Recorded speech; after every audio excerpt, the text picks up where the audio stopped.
तो इनके साथ आदरणीय जोड़ दिया, फिर भी दीदी और दीदी बोल रहे हैं। क्या तृणमूल कांग्रेस को इस पर ऑब्जेक्शन करना चाहिए? इस लैंग्वेज पर प्रधानमंत्री तंज तो कस रहे हैं, इसमें कोई ढकी हुई छुपी हुई बात नहीं है। लेकिन क्या आपको लगता है टीएमसी ने इसको जिस तरह से मुद्दा बनाने की कोशिश की वो ठीक था? क्योंकि अंततः ये इलेक्शन कैंपेन है।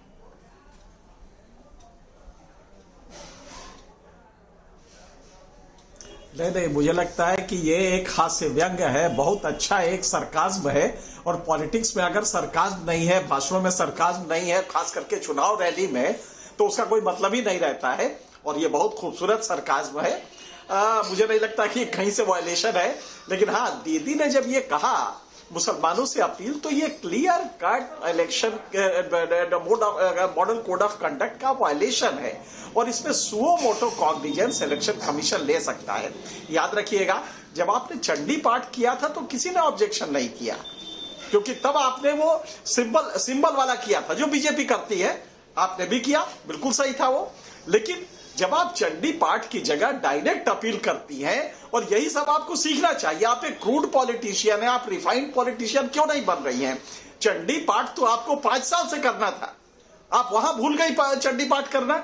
जब हिजाब लगाया था तो चंडी पाठ भी कर लेती, वो तब आपने नहीं किया। अब जब बीजेपी ने इस पताके को लहराया है, इससे पॉलिटिक्स ऑफ सिंबलिज्म तेज किया है, तब आपको समझ में आया कि नहीं, पॉलिटिक्स ऐसी भी होती है। और तब आपने चंडी पाठ शुरू किया। आपको लगता है ममता इस चुनाव में कुछ ज्यादा ही बदली नजर आ रही है? अपील करें, नाम से अपील करें। मेरा एक छोटा सा सप्लीमेंट्री है, क्या आपको लगता है इस चुनाव में ममता काफी बदली थोड़ी नहीं, काफी बदली नजर आ रही है?